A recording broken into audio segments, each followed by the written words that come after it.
It's 4:30 on WKYT this morning. We're continuing to track the latest after a man was shot and killed in Lexington. With a Supreme Court decision on the issue expected later this year, dozens of people gathered for a town hall meeting in Lexington to discuss same-sex marriage. And Kentucky now knows who they'll be playing tomorrow night in the NCAA tournament. Find out who will take on the undefeated Kentucky Wildcats. Tracking, alerting, protecting. This is WKYT This Morning. Good morning. We hope you're doing well as we welcome you in here on this Wednesday to WKYT. I'm Bill Bryant. And I'm Rebecca Smith. Let's first check in now with meteorologist Micah Harris for a look at weather. Well, we're looking outside and I'm not seeing much go on. No fog, no rain, so we're good to go. The only difference that you'll feel in the air and really see, those temperatures, man, they're really dropping toward that freezing mark. We're 32 now in Mount Sterling, 31 there in Lexington. If you make your way southbound, just above that 32-degree reading, and then we'll take it off into the afternoon. Pretty cool day ahead. We're 48 degrees this afternoon. That's jacket weather, that is for sure. It's one of the colder days that we've felt in a long time. Now, how long does this last? It will last a couple of days, but does it string off into the weekend? I'll show you your latest forecast coming up in about 10 minutes. All right, look forward to that, and let's get right to the news. There's still many questions this morning about a crime that has shaken a Lexington neighborhood. Police say a man found lying in the middle of the street had been shot. This morning, we're learning more about the victim. Investigators say 20-year-old Vondre Smithers died shortly after being found on Belafonte Drive yesterday morning. WKYT's Garrett Weimer looked into the situation. The sight of several police cars got neighbors' attention on Belafonte Drive. I walked down the street with Zoe. This is Zoe. And they said, this is a crime scene. Go back home. Investigators say they found 20-year-old Vondre Smithers lying in the road. He had been shot, and he later died at UK Hospital. Smithers was no stranger to violence. Court records show he was arrested in April of last year for carrying a concealed weapon without a license. Police at the time said Smithers was involved in a shootout on Scottsdale Circle near Russell Cave Road. No one was hurt, but stray bullets did hit several homes. According to an arrest citation, police found Smithers hiding in the grass with a gun tucked in the front of his pants. Back on Belafonte, We don't see much of any kind of commotion like that. It's quiet, peaceful, but things happen. police have not said whether Smithers was shot here in the neighborhood or if he was shot somewhere else and his body dumped here. As the investigation continues, that's just one question folks who live in the area say they want answers to.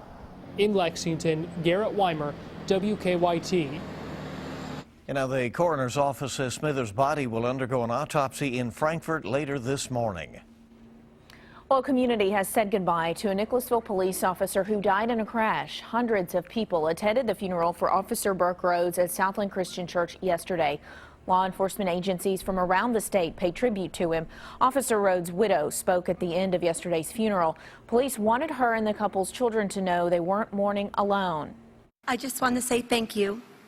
Thank you for lifting up our family. Thank you for lifting up this department. Job well done. Thank you. You are a part of the biggest and most prestigious family in the United States, and family takes care of family without question. After the funeral, police officers and other members of the community escorted Officer Rhodes' body across Jessamine County to Camp Nelson National Cemetery. This is video of Sky First as the procession traveled south on US 27 yesterday. It also went through downtown Nicholasville and past the Nicholasville Police Department. Many people lined the streets to salute Officer Rhodes as that procession went by.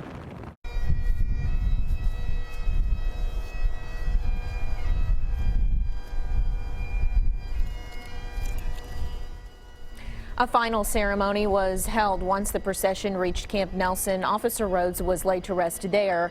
He was an 8-year veteran of the Nicholasville Police Department. He also served on the Honor Guard, the same one that stood at attention during his burial.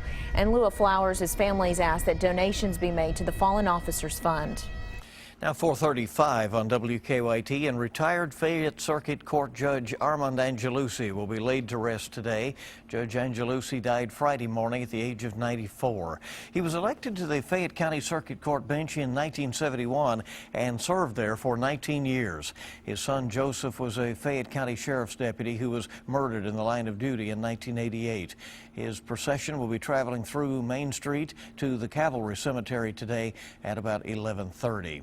Well, should same-sex couples in Kentucky be allowed to marry? That is a controversial question that will soon be heard by the U.S. Supreme Court. A town hall meeting was held in Lexington last night to discuss the issue. Among those there, some of the couples who went to court hoping to overturn Kentucky's same-sex marriage ban.